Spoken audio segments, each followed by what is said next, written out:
Amakuru ari kuvugwa nuko Perezida Yoweri Kaguta Museveni ubwo yari mu Rwanda yitabiriye inama ya Cogame, umwe mu basirikare bakuru yizera bamutabaye aburizamo kudeta yari igiye kumukorerwa.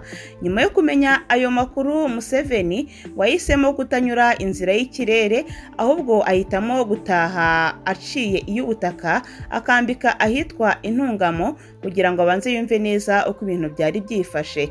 Yahise anatumizamo abagize inama nkuru ya gisirikare kugira ngo amusobanurire iby'iyo nkuru ya kudeta. Amakuru bamwe mu bazi ibikorwa by'iperereza rya Uganda yemeza ko hari abasirikare bari barigeze kubwira Museveni ko byaba byiza akurikiranye iby'uko hari abasirikare bashaka kumwigumuraho. Ibi rero bikaba biri gutangazwa ngo byari bigiye kumugendekera nk'uko byigeze kugenda tariki 25 Mutarama muri 71 ubwo Dr. Opolo Milton Obote wayoboraga Uganda nawe yari yitabiriye Cogame yabereye muri Singapore. Umusirikare mukuru mu ngabo ze witwa Idi Amin akamuhirika ku butegetsi. Umwuka wa politiki n'uwa gisirikare wari muri Uganda ngo n'ubu ngubu ngo niko byaba bimeze muri iki gihe. Hari ikinyamakuru cyo muri Uganda kiba gifite amakuru yihariye arimo yiperereza kivuga ko muri iki gihe ibintu byaba bitifashe neza mu ngabo za Uganda. Abashaka guhirika Museveni bari barabwiwe neza ko kubera ko bashaka kubikora mu gihe umugaba w'ingabo za Uganda General Wilson Mbadi yari mu ruzinduko rw'akazi muri Kenya.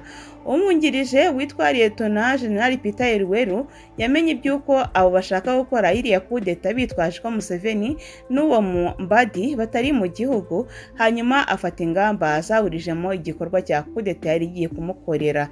General Elweru yategetse abasirikare bakuru kubwira abo bayobora ko guhera ku wa gatatu tariki 22 Kamena 2022 bagomba kuguma mu bigo byabo buri wese mu kazi ke kuzageza ku gihe cyagenwe yari yababwiye.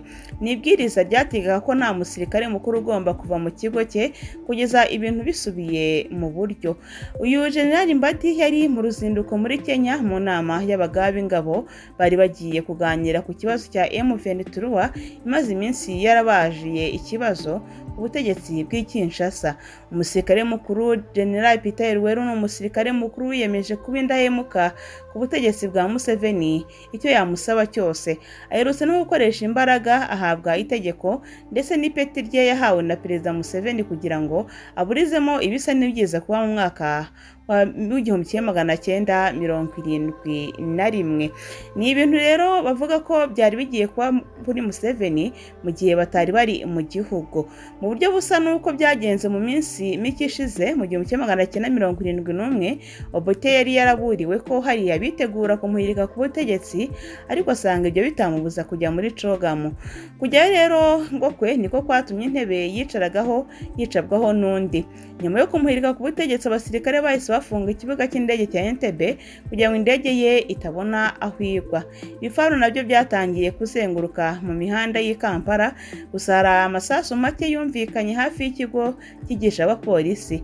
Bidatinze abasirikare ngo bari bagishyigikiye Milton Obote baje kuganzwa, Amin afata ubutegetsi atyo.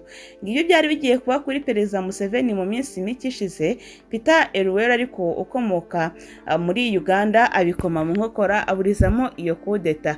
Tubibutse ko Perezida Museveni wa Uganda yari mu Rwanda mu nama ya Cogame, inama yitabiriwe n'abayobozi batandukanye b'ibihugu bitandukanye ndetse n'inama yitabiriwe n'abashoramari n'abayobozi batandukanye mu nzego za leta.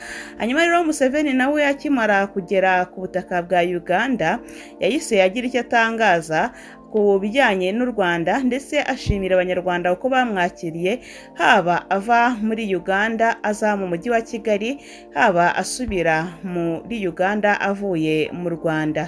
Museveni rero yatanze ubutumwa avuga ati urukundo ruganze.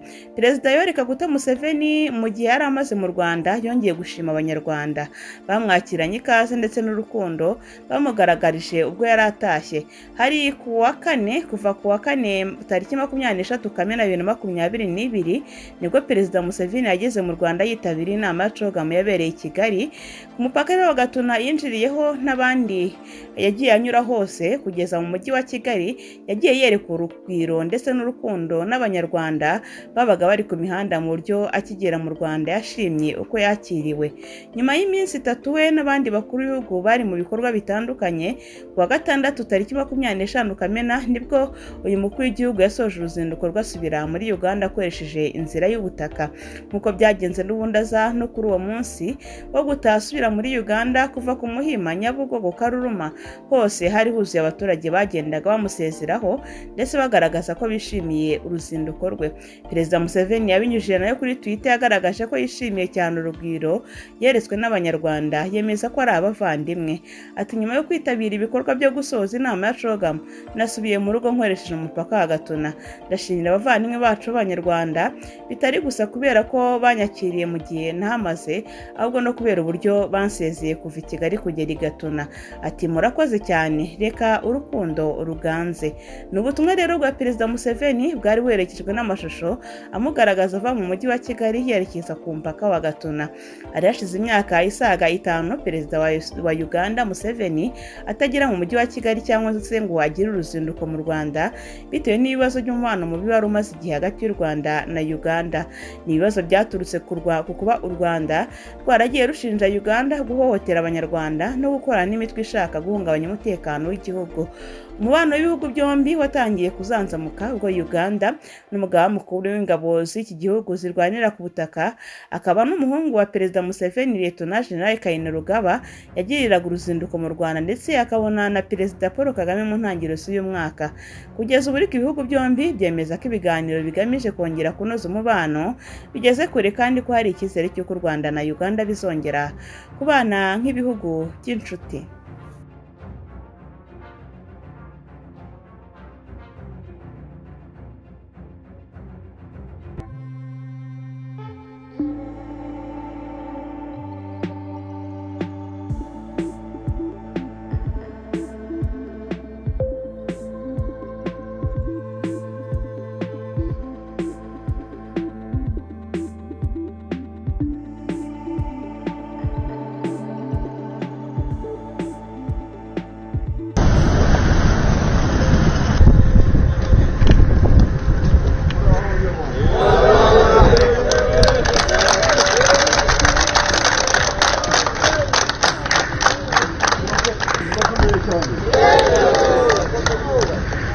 이거는 이거는 이게 뭐지?